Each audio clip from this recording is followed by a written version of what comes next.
पर्दा खोल मिलो सतगुरु से, उतरो भवजल पार। इसका अर्थ यह है कि गुरु से कपट, छल, झूठ नहीं बोलना चाहिए।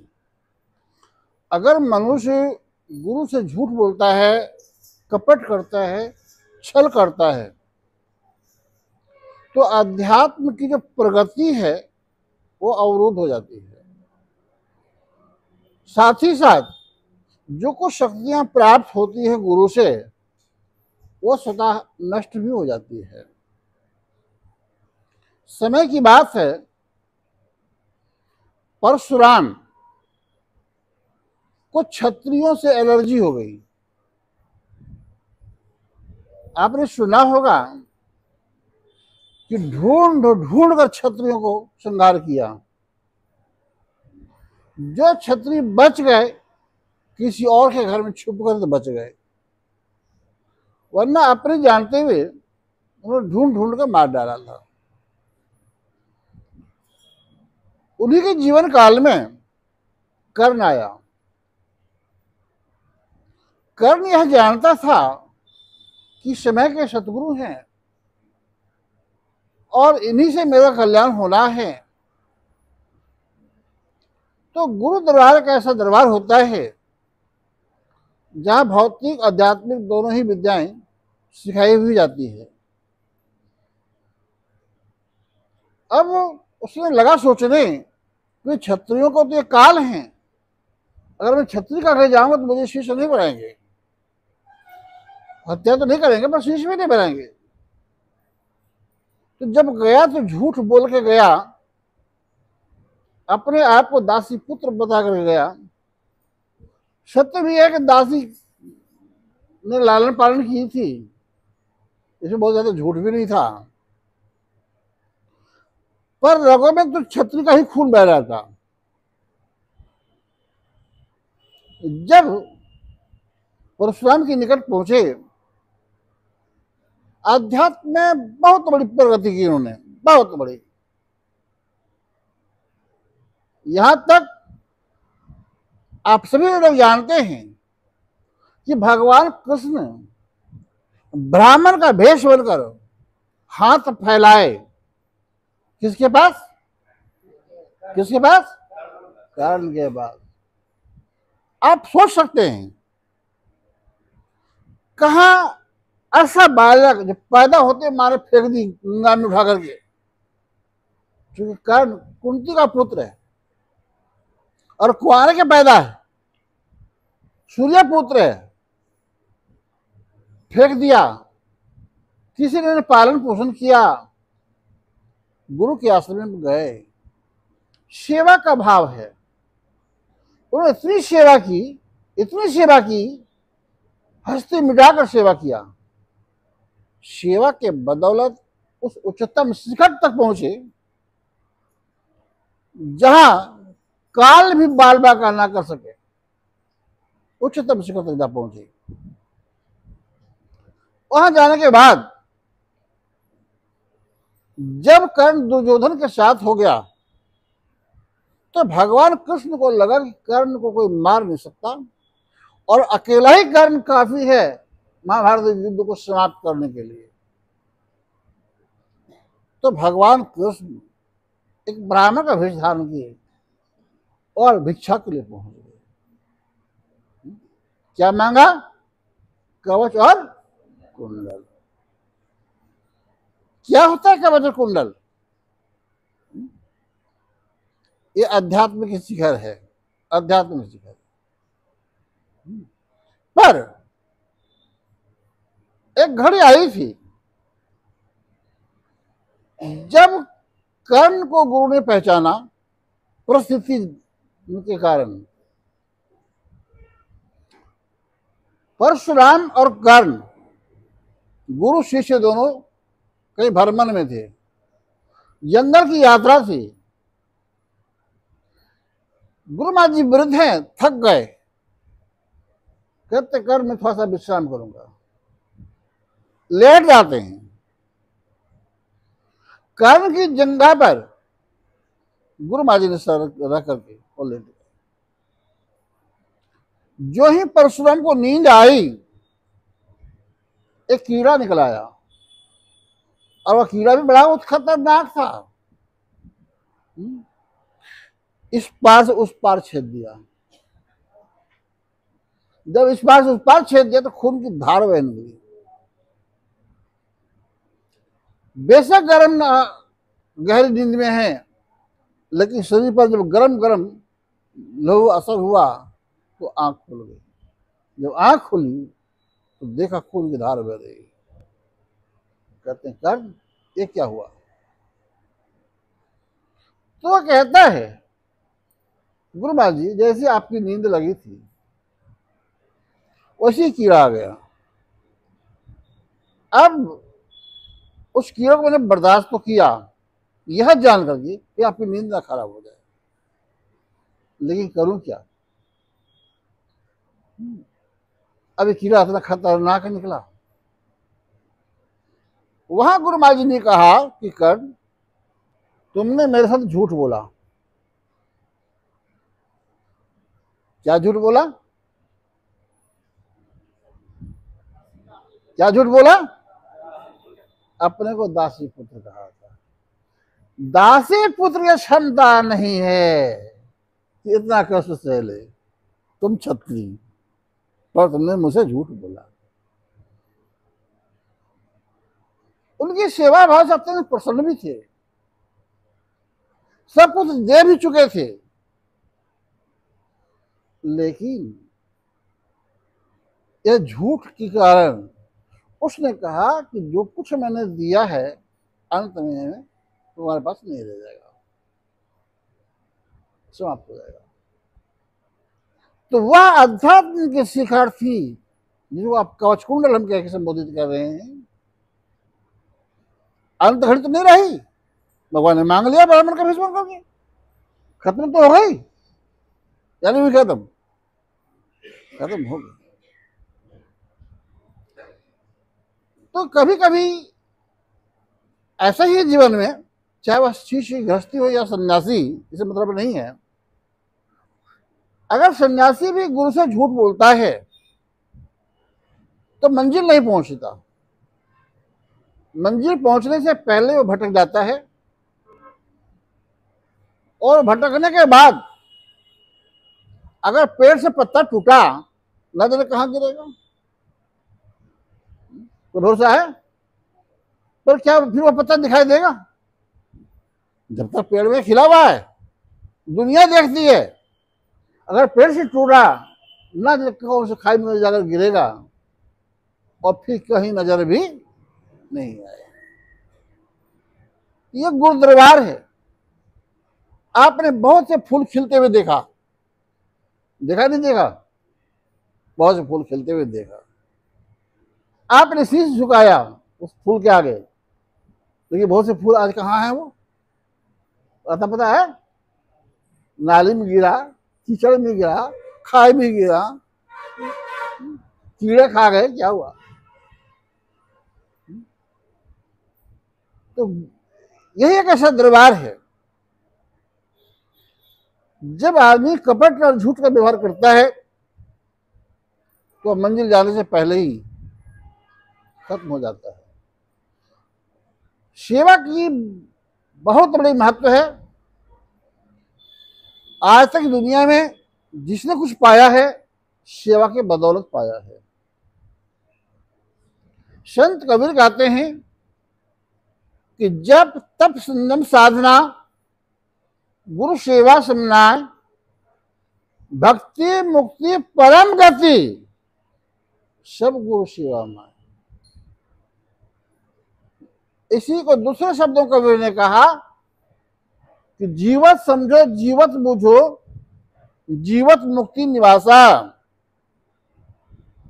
कहे मुक्ति, मुए मुक्ति कहे गुरु लोग भी, झूठा दे विश्वासा।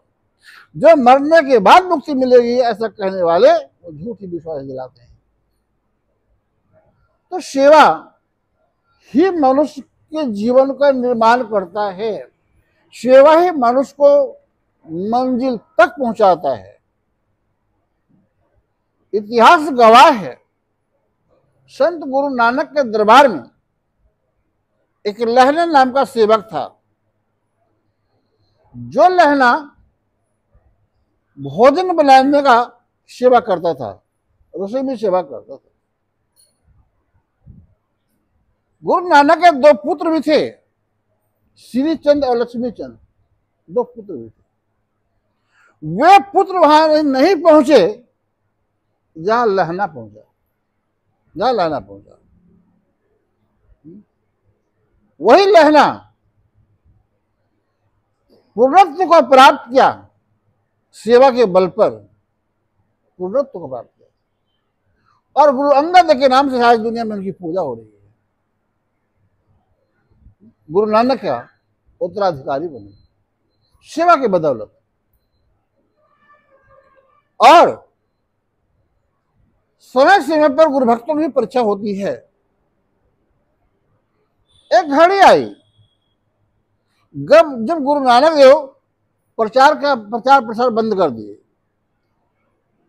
जब शरीर को बुढ़ापे ने घेर लिया, अब वो चलने फिरने में समर्थ हैं, बाहर का कार्यक्रम सारा बंद कर दिया, आश्रम में रह करके भक्तों के कल्याणार्थ, भक्तों के उत्थान के लिए प्रयास करने लगे। उसी दौरान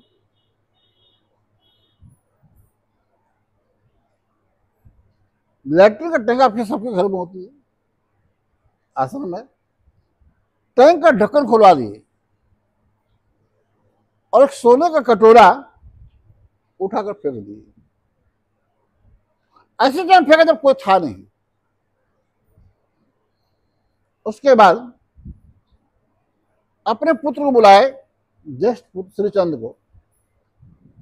उससे कहा, बेटा इस टैंक में मेरे से सोने का कटोरा गिर गया। क्या हो गया? क्या हुआ? गिर गया। नहीं कहा मैंने फेंक दिया।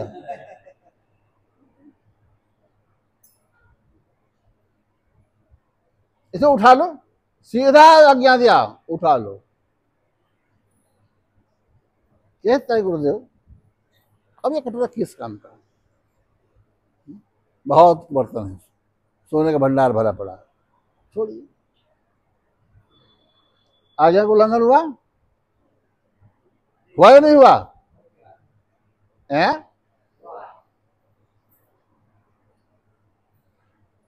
उसके जाने के बाद दूसरे पुत्र को बुलाए, उसे भी आज्ञा दिया। उसने भी यही कहा जो बड़े ने कही थी। उसके बाद तीसरे को बुलाया, लहना को। उसे आदेश नहीं देते हैं, कहते लहना इस गड्ढे में हमसे कटोरा गिर गया। उसको आदेश नहीं देते कि तुम उठा लाओ, नहीं। लहना नाक पकड़ डुबकी मारा, कटोरा ढूंढ के लेकर आया, स्वयं नहाया, कपड़े कटोरे को साफ सुथरा किया, कटोरे में जल भरा, 2-4 गुलाब का फूल रखा, आपके चरणों में भेंट कर दिया। इसे कहते हैं सेवक। सेवक स्वामी एक मति, मति में मति मिल जाए, चतुराई रीझे नहीं, रीझे मन के भाव। वहां लहना से कहा गिर गया। गुरु महाराज जी क्या चाह रहे थे कि कटोरा निकल गया, भावना दे दी। उसने गुरु महाराज जी की भावना को समझा, उनकी इच्छा को समझा और कटोरा लाया। वही लहना आगे चलकर पूर्णत्व को प्राप्त किया और गुरु अंगद के नाम से आए संसार में जाने जाते हैं। तो सेवा सेवा है। कोई सेवा ना बड़ी होती ना कोई छोटी होती है। गुरु दरबार की स्थापना केवल इसलिए की जाती है कि गुरु भक्तों को सेवा का अवसर मिले, वरना आश्रम का स्थापित करने का कोई प्रयोजन नहीं होता। हाँ, अगर चाहें, एक घड़ी थी पहले 10 साल 15 साल 20 साल गुरु आश्रम लोग सेवा करते थे, तब ज्ञान दिया जाता था। आज आपको रास्ता चलते ज्ञान मिल गया, लेकिन ज्ञान लेने से पहले आपने एक वचन दिया, आपने अपना तन मन धन अर्पण किया है, किया या नहीं किया? बोलो, आगे तो बोलो। तब आपको ज्ञान दिया। तो पहले दाता शिष्य भया, जिनने तन मन अर्पा शीश, पाछे दाता गुरु है, जो नाम दिया बख्शीश। नाम बख्शीश में मिलता है। बख्शीश समझते हैं आप लोग? कभी कभी होता क्या है कि आपने अपने छोटे बच्चे को भेजा पड़ोसी की दुकान में कि बेटा जाओ नमक की थैलियां ले आओ, आपने 10 रुपये निकाल के दी। दुकानदार तो 10 रुपये के बदले नमक की थैलियां दे दिया, लेकिन बच्चे को 2 टॉफी पकड़ा दिया। ऐसा करते हैं, नहीं करते हैं? बच्चे को 2 टॉफी, वो टॉफी बख्शीश है, ताकि बच्चा फिर कुछ भी मंगाएगा तो बच्चा आएगा मेरे दुकान में। दुकानदार को ये लोभ है, किसी घर के लोग जब भी कुछ मंगाएंगे ये मेरे पास आएगा, वो टॉफी बख्शीश है। तो नाम बख्शीश में दिया गया है। पहले दाता शिष्य भया, जिन तन मन अर्पा शीश, पाछे दाता गुरु भय, जो नाम दिया बख्शीश। नाम बख्शीश में दिया गया है। अब अगर आप कहते तन मन दिया तो भला किया, सिर की जासी भार, और कबाऊ का मैं दिया तो घनी सहेगा मार, तो बचा तो नहीं है। इसलिए भक्ति का मार्ग बहुत सरल, बहुत सुखद है। नाचते गाते हंसते खेलते हम भक्ति करते हैं, रास्ता चलते हम ध्यान करते हैं।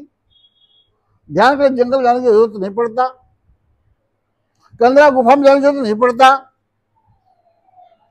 पर सूझबूझ की आवश्यकता है, कदम कदम पर विचार करने की आवश्यकता है, और जितनी अधिक से अधिक हम सेवा कर सकें हमें सेवा करना चाहिए। सेवा ही हमारे जीवन का उत्थान करता है। ये नहीं गुरुद्वारा में आए, इधर घूमे उधर घूमे, इधर घूमे उधर घूमे, वहां बैठे वहां बैठे टाइम पास किया, नहीं। अगर ऐसा करते हैं तो आप अपने जीवन के साथ धोखा करते हैं। चाहे कोई भी हो, गृहस्थी हो या सन्यासी, मतलब नहीं है। लागू सभी के लिए होती है, सभी सेवक कहलाते हैं, सभी सेवक हैं। और सेवक की संज्ञा उसे देते हैं आप दिन रात मांग करते हैं, भक्ति दान मोहि दीजिए गुरुदेवन के देव, मांगते हो, हाथ जोड़कर रोज मांगते हो, भक्ति दान मोहि दीजिए गुरुदेवन के देव, और कुछ ना चाहिए है? ना चाहिए बेटा, ना चाहिए मकान, ना चाहिए मोटर कार, है? क्या चाहिए? निष्दिन तुम्हारी सेवा, निष्दिन तुम्हारी सेवा चाहिए। तो सेवा, हालांकि यह सेवा सभी को प्राप्त नहीं होता, और जिसने कि दिल लगाकर सेवा किया है वह संसार में अजय होता है, उसे कोई जीत नहीं सकता। समय की बात है, जब भगवान राम लंका से वापस लौटे तो लोगों ने कहा, मां लगे कहने, चाची परिवार सारा घर परिवार है, ऋषि मुनि भी हैं, लोग लगे कहने कि वह रावण जिस तीनों लोग डंका बजती थी, हजारों हजारों साल से जो राज करता आया, जिसे लाखों पूत 1.25 लाख नाती, उस घर में दिया बाती भी आपने नहीं छोड़ा जलाने वाला कोई। ऐसा कैसे कर लिया आपने? तो राम क्या कहते हैं, गुरु वशिष्ठ कुल पूज्य हमारे, ताकि कृपा असुर दल मारे। उन्होंने कहा मैंने मारा, यह शक्ति कहां से पाई? गुरु के चरणों से। जब गुरुदेव विश्राम करते हैं तो राम और लक्ष्मण गुरु की चरण सेवा करते हैं। मुनिवर शयन की जब जाई, लागे चरण चापन दो भाई। यह सेवा से इतनी शक्तियां प्राप्त हुई कि आज राम का जय जयकार होता है, रावण के पुतले जलाए जाते हैं। तो आप ये समझ लो, सतयुग त्रेता द्वापर हो कलयुग, वही चांद, वही सूरज, वही धरती, वही आकाश, वही पवन और पानी है, वही ब्रह्म ज्ञान है, वही आत्मज्ञान है, जिस ज्ञान की चर्चा सतयुग में थी आज कलयुग में भी है। पर ज्ञान में जो शक्ति है, उस शक्ति को अर्जित करने के लिए श्रद्धा, प्रेम, लगन और सेवा का भाव अत्यंत आवश्यक है। इसमें अगर कसर है तो हम अपने जीवन के साथ, अपनी आत्मा के साथ हम धोखा करेंगे। साथ ही साथ यह दरबार है, अगर कोई आकाश से फूल गिरा तो फूल को मत देखो, जो फूल को गिरा हुआ उतने फूल को देखता है वह कभी सफल नहीं होता। हम इस दुनिया में अकेले आए हैं और अकेले जाएंगे। ये संग में कोई जाएगा? संग में कोई नहीं जाएगा। जब संग में किसी को नहीं जाना है तो गिरते में फूल को क्यों देखो? जो फूल खिला हुआ उसको देखो, जो फूल खिला हुआ है उसको देखो, गिरते फूल को मत देखो। बहुत से लोग आते और जाते। ये तो गुरु दरबार एक तरुवर के समान है, पेड़ के समान है। पेड़ में अगर पुराने पत्ते झड़ जाते तो नए पत्ते उत्पन्न हो जाते हैं, होते नहीं होते हैं। इसलिए अपने जीवन को देखो, अड़ोसी पड़ोसी आगे पीछे मत देखो। जो कोई पीछे मुड़ कर देखा वह नष्ट हो गया, वो नष्ट हो गया। जब पांचों पांडव स्वर्ग की यात्रा करने लगे तो वर्णन मिलता है कि द्रौपदी के पांव फिसल गया। जब पांव फिसला तो चीख निकली। सहदेव ने मुड़ के देखा, द्रौपदी गल गई। जब सहदेव ने मुड़ के देखा तो उसका पांव फिसल गया, वो भी गिरा, उसी मुंह से चीख निकली। तो नकुल ने देखा, वो सहदेव को गल गए। नकुल जब गिरा तो भीम ने देखा, और जो मुड़ के देखा गिरने वाला गल गया, और जो मुड़ के देखा वह गिर गया। एक करके चारों भाई समाप्त हो गए। एक युधिष्ठिर निकला जो मुड़ के पीछे नहीं देखा। लोग कहते हैं कि युधिष्ठिर सासरी स्वर्ग गया। हमने देखा नहीं जाते हो कि हमारे ऊपर थोप देना तुम। हाँ, जो किताब बना वही कह रहा हूं, वो सासरी स्वर्ग गया। तो आज आवश्यकता है कि पीछे मुड़ कर मत देखो, वो सभी के लिए लागू होती है। हम उसी राह के राहगीर हैं जिस राह पर पांचों पांडव चले। वही ब्रह्म ज्ञान तुम्हारे पास है, वही मंजिल तुम्हारे पास है। चलते चलो, बढ़ते चलो, आगे पीछे बाएं दाएं मत देखो। इन्हीं शब्दों के साथ कार्यक्रम समाप्त होगा। हरिओम।